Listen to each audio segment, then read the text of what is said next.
you see, oh, they have more followers than me.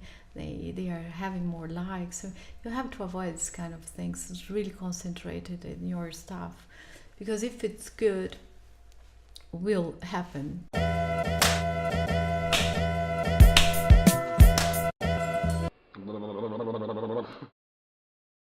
Should you go for, let's say, one social media channel or two, or should you be covering all the bases? Well, the ideal is to cover it, or to know exactly if your audience are on Facebook, on Facebook, you have to be there. No? I mean, Facebook's a very good platform to be. Instagram, of course. YouTube, of course. So I would say the biggest three social media platforms you have at least to be there. Then you have, for example, Pinterest. Pinterest is a very interesting platform. I think it belongs to Rakuten. But it's absolutely strong in the United States. Absolutely, it's 100% female. It's incredible. But here in Europe, it's tiny. Are you on Snapchat? Oh, no. I tried it because it's growing exponentially. No, it is. I didn't know what to do there. No, I know what to do. I follow big magazines, but as a magazines, they have to build totally a content to fit to this social platform. No? Who is doing very well is Refinery 29. So it's videos, it's technically absolutely perfect. And I think they have a kind of privilege with the Snapchat. So Snapchat chose some titles to be there perfectly to show how the platform works. Actually, you have to build something completely different to beat Snapchat. So we are not there now, but we will be for sure. How do I see if I'm on the right track? I can get many metrics from Google Analytics and from every social. Which one are the most important in this stage? In this now, engagement. So you can have a really big page, 100,000, but you are not engaging. So these people are just number in some point. So they have to interact with your brand. If you are big or if you are a small, engagement for us is the aim. Is it comments, likes? Yes, it's comment, likes, and share. No? Together, if someone share your content, is fantastic. There is a rule on social media, and this rule is already known, but it still works. So it's a 80-20 rule. So 80% poor entertainment and 20% product. So the client has difficult to understand. So I have a page, I pay this page to be seen. So I have 100% of my content, my product. Sell shoes, sell, investment banks, products. I have just talk about my product. So the audience is there to have fun, is social media. So they want just to be fed with interesting content, entertainment, or the infotainment. No? Things that, this I want to read and click.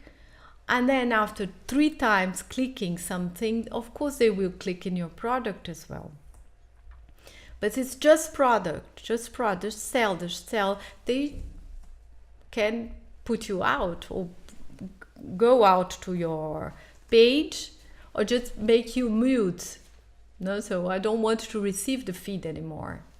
I don't want to buy just every single time that I open my Facebook. I don't want to buy this product. So to keep a page alive, you have to stick to this 80-20 rule formula.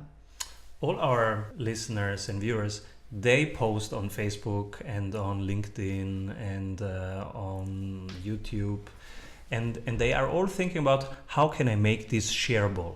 How can I make it remarkable so that others talk about it? For example, on Facebook, I share from other pages. Mm-hmm. So I go to other pages and I share, which is something that everybody should do. Not to stay just, I will just publish the articles that I wrote. So I go to some nice page, sometimes bigger than my page, and I will share. There's a super content from Vogue, there's a super content from whatever. So this is share from other pages is one thing. Like and comment to other pages as your page. So Notorious goes there and make comments. Oh, I like this, very nice, very well done, so on. No? To be present, to be alive there. This is one thing. Second thing.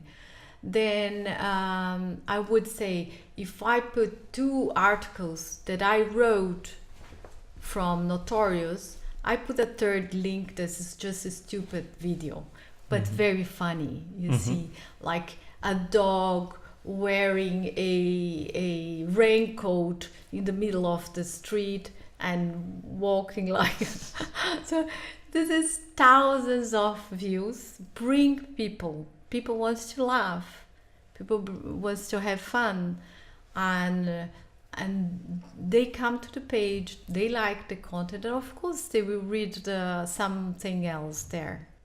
I shared my best checklists and tools and they had 20 clicks. And then I just make a picture of my son and me with our skateboard, and we had 300. Thousands. Yes, of course. And it's a social platform. They want to socialize, so they want to see your life. So I don't put any personal thing on Notorious, but I put from others. I like, it's a personal thing, a dog with a raincoat under the rain walking. So it's make fun. That's very important. The idea of entertainment, that is what bring people to the social platforms. So first.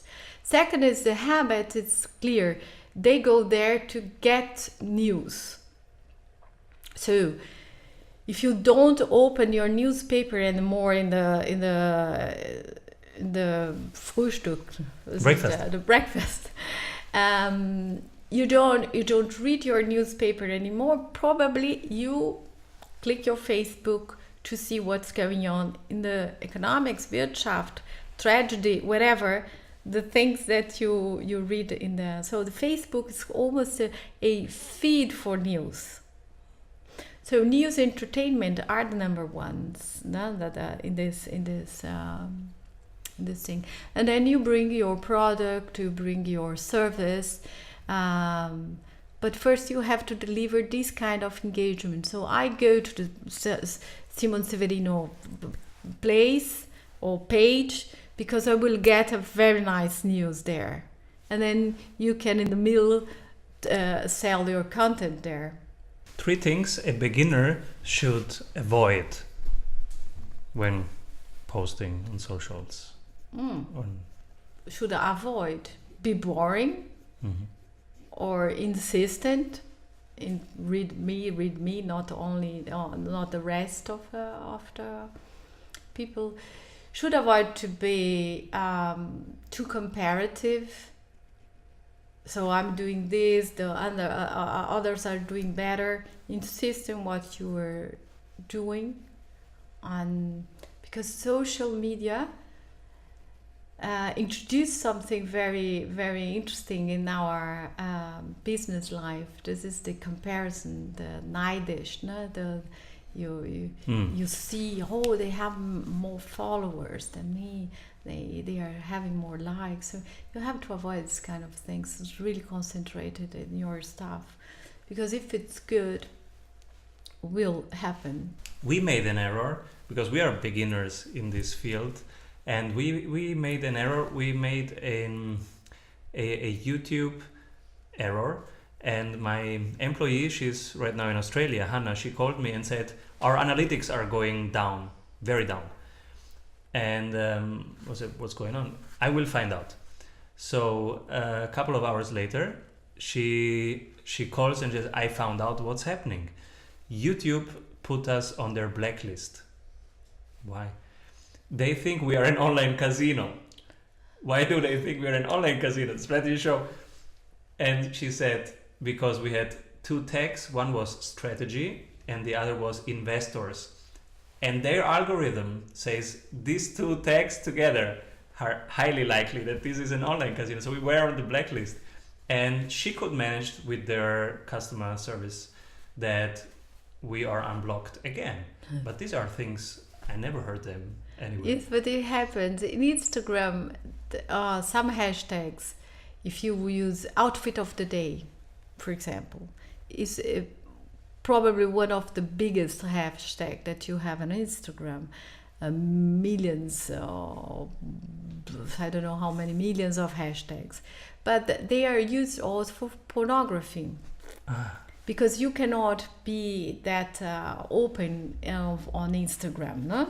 So you cannot use nude on Instagram, no? So they have this content that they manage using a filter, so they are not detected by the machine, that they are selling pornography, and the hashtags are the contaminated, yeah. The outfit of the day, so no outfit actually, but the hashtag is this one. So you have to be careful, of course. If you are not big, or if you can in a way be detected. So the blacklist of the Google exists, and you see immediately in your Google Analytics that suddenly you are out.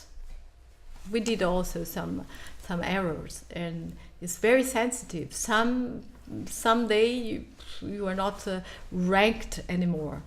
So what happens? So you have to contact them to understand what's going on. Yeah.